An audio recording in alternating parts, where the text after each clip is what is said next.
दोस्तों आज की वीडियो में बात करेंगे भारत की 10 डेब्ट स्टेट के बारे में बात करूंगा। ऐसे 10 राज्य के बारे में बताऊंगा जो इतना कर्ज में डूबे हुए हैं जहां से निकलना बहुत ही मुश्किल है, साथ में कई वर्ष भी लग सकती है। अगर अभी तक इन राज्यों ने डेब्ट को लेकर नहीं सोची तो हालात श्रीलंका की जैसे भी हो सकती है। श्रीलंका की जैसे फाइनेंशियल क्राइसिस भी दिख सकती है जो भारतीय इकोनॉमी पर बहुत ज्यादा प्रभाव पड़ सकती है।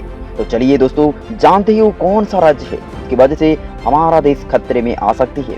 उससे पहले जानते हैं आखिर ये राज्य क्यों कर्ज लेती है, एक कर्ज का करती क्या है, और तो और राज्य को जो टैक्सेस मिलती है उन पैसों से उन्होंने क्या करती है, इनके बारे में थोड़ा बहुत चर्चा कर लेता हूँ। आरबीआई के अनुसार इन सारे राज्यों ने डेवलपमेंट के लिए सिर्फ 10 से 20% पैसा खर्च करती है, जिसके कारण इन राज्यों में अर्निंग सोर्सेज जो होती है वो बहुत ही कम होती है।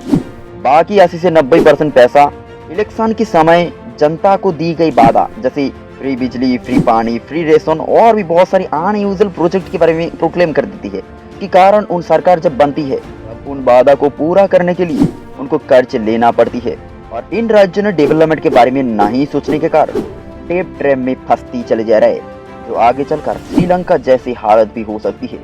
हालांकि हमारे देश का जो टोटल विदेशी कर्ज है वो करीब 620.7 बिलियन US डॉलर, जो सिर्फ इस साल 47.1 बिलियन डॉलर की कर्ज की बढ़ती हुई है, जिनका डेब्ट टू जीडीपी रेशियो 19.9 निकलती है। दोस्तों आप लोगों के अंदर आप जरूर एक क्वेश्चन आए होंगे, डेब्ट टू जीडीपी रेशियो क्या होती है।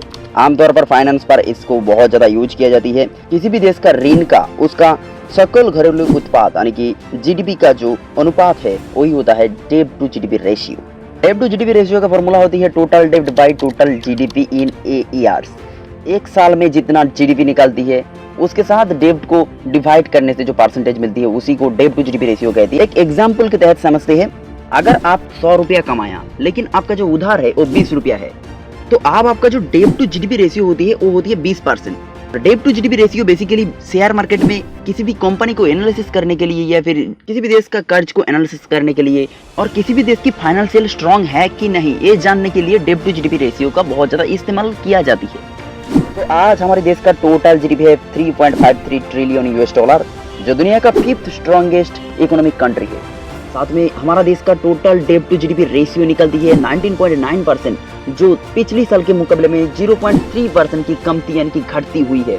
इसी के हिसाब से हमारा देश एक अच्छा पोजीशन होल्ड भी करती है। और दोस्तों विदेशी कर्ज के मामले में हमारा देश 21वें स्थान प्राप्त करती है, जहाँ अमेरिका पहला स्थान प्राप्त करती है और यूके दूसरा स्थान प्राप्त करती है और चाइना 10वीं स्थान प्राप्त करती है। यहाँ हमारे देश की स्थिति बाकी देशों की तुलना में बहुत अच्छी पोजीशन पर है, जबकि किसी भी देश का एक्सटर्नल डेब्ट टू जीडीपी रेशियो 30% से ज्यादा नहीं होना चाहिए। लेकिन हमारे देश का कुछ ऐसा भी राज्य है जिसका डेब्ट टू जीडीपी रेशियो 30% से अधिक है। और दोस्तों ये टॉप 10 डेब्ट स्टेट का जो क्लासिफिकेशन डेब्ट टू स्टेट जीडीपी रेशियो के तहत की गई है। तो चलिए जानते हैं। नंबर 10 पर आती है हरियाणा। हरियाणा का टोटल जीडीपी है 9.94 लाख करोड़ रुपीज।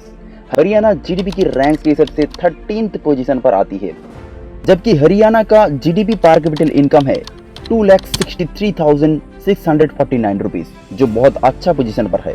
पर कैपिटल की इनकम के तहत हरियाणा बहुत अच्छा पोजीशन पर है, लेकिन हरियाणा का जो टोटल डेब्ट है वो करीब 3.24 लाख करोड़ रुपीज, जिनकी डेब्ट टू जीडीपी रेशियो होती है 29.4%। नंबर 9 मध्य प्रदेश। मध्य प्रदेश की 21 से लेकर 22 साल के अंदर जो जीडीपी निकली है वो करीब 11.69 लाख करोड़ रुपीस। जीडीपी की रैंक के हिसाब से मध्य प्रदेश 10th पोजीशन प्राप्त करती है, लेकिन इनका जीडीपी पर कैपिटल इनकम 1,24,685 रुपीस। पर कैपिटल इनकम के तहत ये राज्य बहुत ही बुरी पोजीशन पर है। मध्य प्रदेश की टोटल जीडीपी का 47% एग्रीकल्चर से आती है, 19% इंडस्ट्री से और 34% सर्विस सेक्टर से आती है। और मध्य प्रदेश का जो टोटल डेब्ट है वो करीब 3.37 लाख करोड़ रुपीस, जबकि उनका डेब्ट टू जीडीपी रेशियो 31.3% होती है। नंबर 8 आंध्र प्रदेश। इस साल आंध्र प्रदेश का टोटल जीडीपी है 13.38 लाख करोड़ रुपीज, जो जीडीपी रैंक के हिसाब से देश का 9वीं स्थान प्राप्त करती है, जबकि आंध्र प्रदेश की जीडीपी पर कैपिटल इनकम है 1,89,930 रुपीज, जो ठीक ठाक माना जाता है। और दोस्तों आंध्र प्रदेश की टोटल जीडीपी का 40% एग्रीकल्चर से आती है, 19% इंडस्ट्री से आती है और 41% सर्विस सेक्टर से आती है। साथ में आंध्र प्रदेश की जो टोटल डेब्ट है वो करीब 3.98 लाख करोड़ रुपीज, जबकि इनकी टोटल डेब्ट टू जीडीपी रेशियो 32.5 होती है। इसके हिसाब से आंध्र प्रदेश 8वीं स्थान प्राप्त करती है। देश की सबसे डेब्ट स्टेट के अंदर मध्य प्रदेश 8वीं स्थान प्राप्त करती है। नंबर 7 झारखंड। डेब्ट स्टेट के मामले में 7th पोजीशन हासिल किया है झारखंड। झारखंड का टोटल जीडीपी है 3.63 लाख करोड़ रुपए, जबकि इनका जीडीपी पर कैपिटल इनकम है ओनली 78,660 रुपीज, जो बहुत ही खराब पोजीशन पर है। झारखंड के टोटल जीडीपी का 23% एग्रीकल्चर से आती है, 33% मैन्युफैक्चरिंग से और 44% सर्विस सेक्टर से आती है। और दोस्तों झारखंड की टोटल डेट है 1 लाख करोड़ रुपीज, जिसका डेट टू जीडीपी रेशियो निकलती है 33%। Number 6 waste Bengal. 2021 से 22 के अंदर वेस्ट बंगाल की जो टोटल जीडीपी है वो 15.36 लाख करोड़ रुपीज, जो जीडीपी रैंक के हिसाब से 6th पोजीशन पर आती है, जहां वेस्ट बंगाल की जीडीपी पर कैपिटल इनकम है 1,68,932 रुपीज, जो कि ठीक ठाक माना जाता है। साथ में वेस्ट बंगाल की जीडीपी का 21% एग्रीकल्चर से, 22% इंडस्ट्री से और 57% सर्विस सेक्टर से आती है, जबकि इनकी टोटल डेब्ट है 5.28 लाख करोड़ रुपीज, जिनकी डेब्ट टू जीडीपी रेशियो निकलती है 34.4%। Number 5 Uttar Pradesh.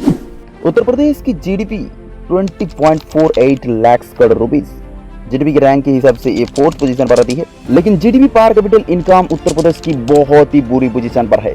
81,398 rupees GDP पर कैपिटल इनकम है उत्तर प्रदेश की, जबकि उत्तर प्रदेश की 26% एग्रीकल्चर से आती है, 25% इंडस्ट्री से आती है और 49% सर्विस सेक्टर से आती है। फिर भी इनका जो जीडीपी पर कैपिटल इनकम बहुत ही कम है।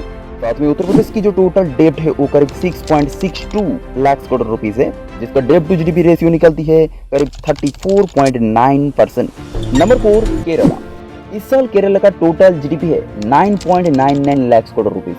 जीडीपी रैंक के हिसाब से केरला 9th पोजीशन हासिल करती है, जबकि जीडीपी पर कैपिटल इनकम जो है केरला का वो है करीब 2,37,093 रुपीस, जो केरला बहुत अच्छी पोजीशन पर है पर कैपिटल इनकम के तहत। इसका सबसे बड़ा कारण है केरला का 12%, सिर्फ 12% एग्रीकल्चर से आती है, 23% इंडस्ट्री से और 66% सर्विस सेक्टर से आती है। साथ में केरला का जो टोटल डेब्ट है वो 3.32 लाख करोड़ रुपीज, जिसका डेब्ट टू जीडीपी रेशियो निकलती है 37%। नंबर 3 बिहार। कर्ज के तले जाने वाली तीसरा सबसे बड़ा स्टेट है बिहार।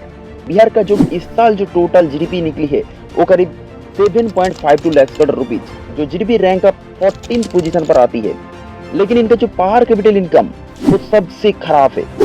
जीडीपी पर कैपिटल इनकम बिहार का जो है वो करीब 50,555 रुपीज। बिहार का जीडीपी की एग्रीकल्चर से 24% आती है, इंडस्ट्री से 15% आती है और सर्विस सेक्टर से 61% आती है। साथ में बिहार का जो टोटल डेब्ट है वो करीब 2.23 लाख करोड़ रुपीज, जिनका डेब्ट टू जीडीपी रेशियो निकलती है 38.6%, जो काफी खतरनाक पोजीशन पर है डेब्ट टू जीडीपी रेशियो की तहत। नंबर 2 पर आती है राजस्थान। राजस्थान की इस साल का जो जीडीपी है वो करीब 13.34 lakh crore rupees. GDP rank के हिसाब से 8th पोजीशन पर आती है, लेकिन जीडीपी पर कैपिटल इनकम के तहत इनका रैंक 22 पोजीशन पर आती है। राजस्थान की टोटल जीडीपी का 27% एग्रीकल्चर से आती है, 24% इंडस्ट्री से आती है और 41% सर्विस सेक्टर से आती है, लेकिन राजस्थान की जो टोटल डेब्ट है वो करीब 4.34 लाख करोड़ रुपीज, जिसका डेब्ट टू जीडीपी रेशियो निकलती है 39.5%, जो बहुत ही बुरी पोजीशन पर है। अभी तक अगर राजस्थान की सरकार ने इस डेब्ट को लेकर नहीं सोची तो हालात बहुत ही बिगड़ सकती है। नंबर 1 पर जो स्टेट है उनका नाम सुनकर आपका होश भी उड़ सकती है। साथ में इन स्टेट में इतने ज्यादा डेब्ट है जहां से इनका निकलना बहुत ही मुश्किल हो सकती है। नंबर 1 स्टेट का नाम है पंजाब।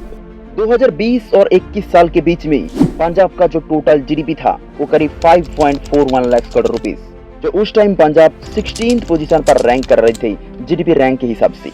लेकिन इस साल पंजाब की जीडीपी पर कैपिटल इनकम 1,80,000 रुपीस तक, जो जीडीपी पर कैपिटल इनकम रैंक के हिसाब से 19th पोजीशन पर आती है। और पंजाब की जीडीपी का 25% एग्रीकल्चर से, 25% इंडस्ट्री से और 50% सर्विस सेक्टर से आती है। लेकिन पंजाब का जो डेब्ट है वो करीब 2.63 लाख करोड़ रुपीस, जिनका डेब्ट टू जीडीपी रेशियो निकलती है 53.3%, जो बहुत ही खराब पोजीशन पर है। अगर पंजाब अभी तक अपनी डेब्ट को लेकर सही कदम नहीं लिया तो हालात बहुत ही बिगड़ सकती है और पंजाब श्रीलंका के जैसे डेब्ट ट्रैप में फंस भी सकती है। दोस्तों टॉप 10 डेब्ट स्टेट के अंदर आप कौन सी स्टेट में रहती है वो कमेंट कर जरूर बताना। और अगर वीडियो थोड़ा बहुत आपको अच्छी लगी तो जरूर एक लाइक ठोक कर जाना, और अगर वीडियो थोड़ा बहुत इन्फॉर्मेशन लगी तो अपने दोस्तों के साथ जरूर शेयर कर देना। मिलती है अगली किसी और वीडियो में, तब तक के लिए जय हिंद।